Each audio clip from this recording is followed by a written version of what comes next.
to have pleasure on an ongoing basis, unless you go out of your way to have pleasure, which people often do, and they become lenient in halacha. So there's a story, an amazing story, that helps to understand the concept of simcha. It says in Tehillim, Ivdu es Hashem b'simcha, you have to serve God with joy. There's a rule when it comes to things like this. Anything that's simple, that's natural, you don't have to command. You don't have to recommend. You don't have to give advice about. People do it anyhow. It's the most natural thing in the world.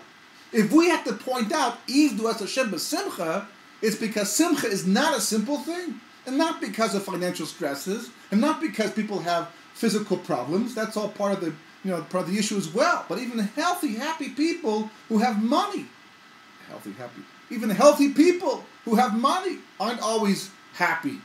In fact, the contrary a lot of times. So it says Ivdos Hashem b'simcha, because simcha is something that has to be achieved. And there's a story. And I don't know if the story is true. I believe the story is true. It's just been a long time since I saw the story or heard the story. And even if the story is not true, actually the way I'm going to tell it right now is going to be true on some level in some other way, because so many stories did take place during the Holocaust that were like this, and the point is true no matter what. And the story is told of a certain commandant in one of the camps who decided that he wanted to entertain himself. And he heard that Hasidic Jews were great dancers. They loved to dance and sing.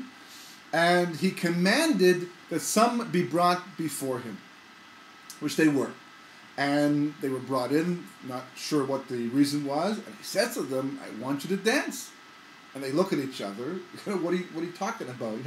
Dance. We're totally demoralized. We're totally physically lacking any energy and strength. Dance for what? Dance about what? And he says, I want you to dance. And he gets, stricter. And he says it again, and they're not dancing yet. So finally, I believe, whatever the story goes, he shoots at their feet or something like that, or threatens them with death. And then they start to dance. But, it's not quite the kind of dancing they did in better times. It's very slow. It's lacking life, lacking simcha. What does this guy want? What is this Mashur going to want from us? And he starts, clapping his hands, and he says, faster, more. He wants real dancing. So they dance a little bit faster. They have no energy, no strength, but they push themselves. And he says, faster, faster, faster. And they dance again faster.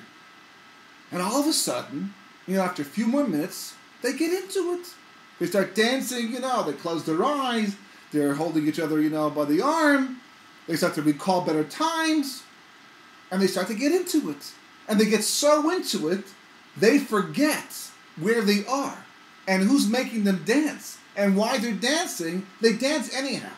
And for a moment, for a little while, they're in a whole different spiritual plane, experiencing life in a way they had not experienced for some time now, living in the camps.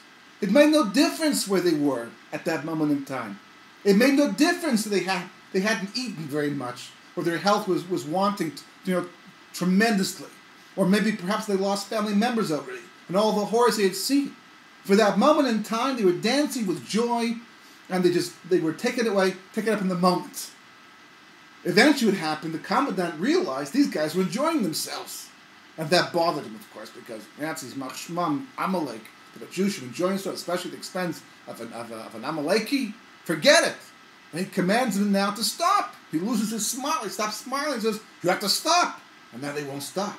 To leave this sense of joy after all the suffering they had gone through? No way.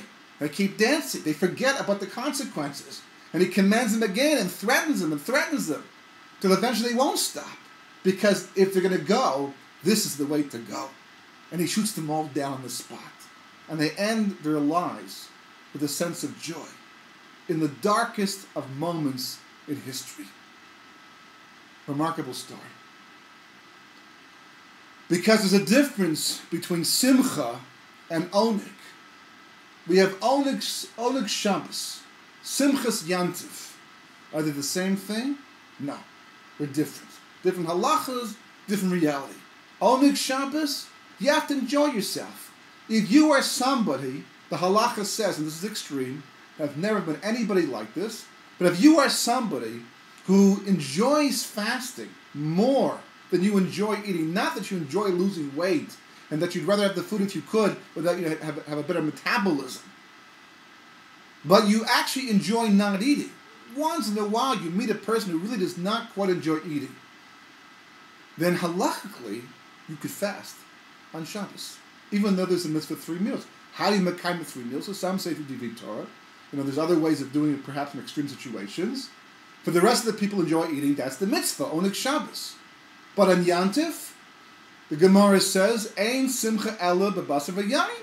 There's no simcha anymore since the Churban Bayis, the base Mikdash, than wine and meat. Drinking wine and having meat. So a person would say, but I'm a vegetarian. I don't like meat. I don't enjoy meat. If you get sick from meat, you get sick from wine, it's a different story. It's a halachic issue in terms of health. But if that's not the issue, it doesn't affect your health, just a preference, there's still a mitzvah to eat the meat and drink the wine and yantif. Because of simcha, not because of oneg. Oneg would say no. Simcha says yes. Why? Because the reason we're eating the meat and the reason we're drinking the wine is because it's a replacement of sorts for the fact that during the Yom Tov, Mishlosh Regalim specifically, we went out to the base of Mikdash with our karbanos, the daring, the davos, whatever the korban pesach, whatever the case may be, the chag we were celebrating, and the korban, the sacrifice, which brought us closer to Kodesh Baruch Hu, was offered on our behalf, and the yayin, the wine, was a wine libation, a wine offering on the mizbech as well.